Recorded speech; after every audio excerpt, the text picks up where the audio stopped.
اعوذ باللہ من الشیطان الرجیم بسم اللہ الرحمن الرحیم السلام علیکم ورحمۃ اللہ۔ سورۃ النساء نمبر 111۔ ومن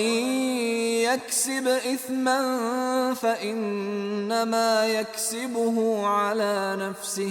وكان الله عليما حكيما۔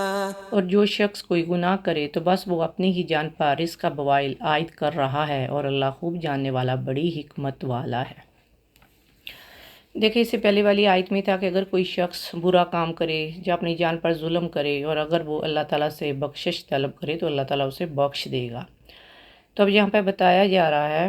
وَمَنْ يَكْسِبُ إِثْمًا فَإِنَّمَا يَكْسِبُهُ عَلَى نَفْسِهِ، اور جو شخص گناہ کرتا ہے اس کا بوجھ اسی پر ہے۔ اب یہاں دیکھیں تو اس میں ہر قسم کا چھوٹا بڑا گناہ شامل ہے، اور جو کوئی بھی کسی برائی کا ارتکاب کرتا ہے تو اس کی دنیاوی اور اخروی سزا صرف اسی کے لیے ہے، یہ سزا کسی اور کی طرف منتقل نہیں ہوگی۔ سورۃ الانعام آیت نمبر 164 میں ہے وَلَا تَزِرُ وَازِرَةٌ وِزْرَ أُخْرَىٰ، کوئی شخص کسی دوسرے کا بوجھ نہیں اٹھائے گا،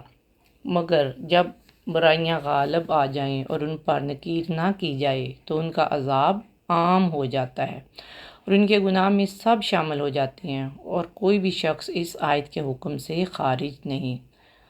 اور جو کوئی بھی گناہ پر نکیر نہیں کرتا جبکہ ایسا کرنا واجب ہے تو وہ گناہ کا مرتکب ہوتا ہے۔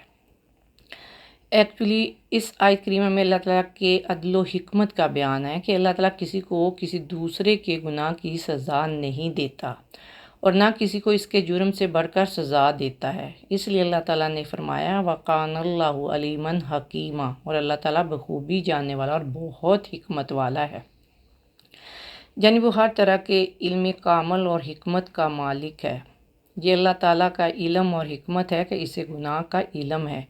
اسے یہ بھی علم ہے کہ گناہ کس سے صادر ہوا، یعنی گناہ کرنے والا کون ہے، اس گناہ کا داعیہ کیا تھا اور اس گناہ پر کیا سزا مرتب ہوگی۔ وہ گناہ کے مرتکب کے احوال کو بھی جانتا ہے۔ اگر انسان اکثر اوقات میں توبہ استغفار کے ذریعے اپنے رب کی طرف رجوع کرتا ہے تو وہ اسے بخش دے گا، اس کی توبہ قبول کر لے گا، اس کو اندھیروں سے نکال لے گا۔ اگر اس نے اپنے گناہوں پر معافی نہیں مانگی، اپنے گناہ پر شرمندگی کا احساس اسے نہیں ہوا، اللہ تعالیٰ سے توبہ استغفار نہیں کی تو وہ اللہ تعالیٰ کی رحمت سے دور ہے، کیونکہ اللہ تعالیٰ سے مغفرت اور توبہ کی توفیق سے ہی وہ اللہ تعالیٰ کی رحمت کا حقدار ہو سکتا ہے۔ اور یہی مضمون اللہ سبحانہ تعالیٰ نے بنی اسرائیل میں بھی کوٹ کیا ہے، کوئی بوجھ اٹھانے والا کسی دوسرے کا بوجھ نہیں اٹھائے گا،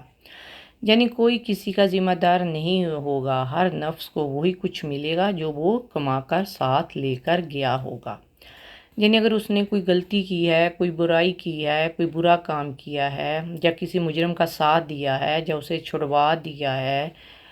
یا کسی بے قصور کو پکڑوا دیا، یا کسی دوسرے پہ ظلم کروا دیا تو اس کا بوجھ اس کو اٹھانا پڑے گا۔ ایسا نہیں ہوگا کہ اپنے گناہوں کا پلندہ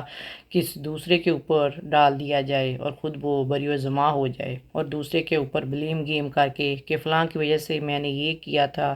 اس کی وجہ سے مجھ سے غلطی ہو گئی، تو قیامت کے دن دوسروں کو مورد الزام ٹھہرا کر کوئی چھوٹ نہیں سکتا۔ اگر کسی نے غلطی کی ہے تو اس کی اکاؤنٹیبلٹی اس کو دینی ہوگی، اس کا جواب دہ اسے ہونا ہوگا، یعنی وہاں اس قدر سخت حساب کتاب ہوگا کہ اگر کسی نے ایک ذرے کے برابر بھی اگر کوئی غلط کام کیا ہے تو اس کو حساب چکانا ہوگا۔ اللہ سبحانہ و تعالیٰ ہمارا حساب کتاب آسان کر دے، ہمارے گناہوں کو بخش دے، دنیا سے ہم بغیر کسی گناہ کے ہلکے پھلکے ہو کر جائیں، آخرت میں ہم اللہ تعالیٰ سے ملیں تو اللہ سبحانہ وتعالیٰ نے ہمارے سارے گناہوں کو معاف کر دیا ہو۔ استغفر اللہ الذی لا الہ الا هو الحی القیوم واتوب الیہ، میں اللہ سے معافی مانگتی ہوں جس کے سوا کوئی اب معبود نہیں، وہ زندہ اور کائنات کا نگران ہے، اور میں اس کے حضور توبہ کرتی ہوں۔ آمین یا رب العالمین۔ السلام علیکم ورحمۃ اللہ وبرکاتہ۔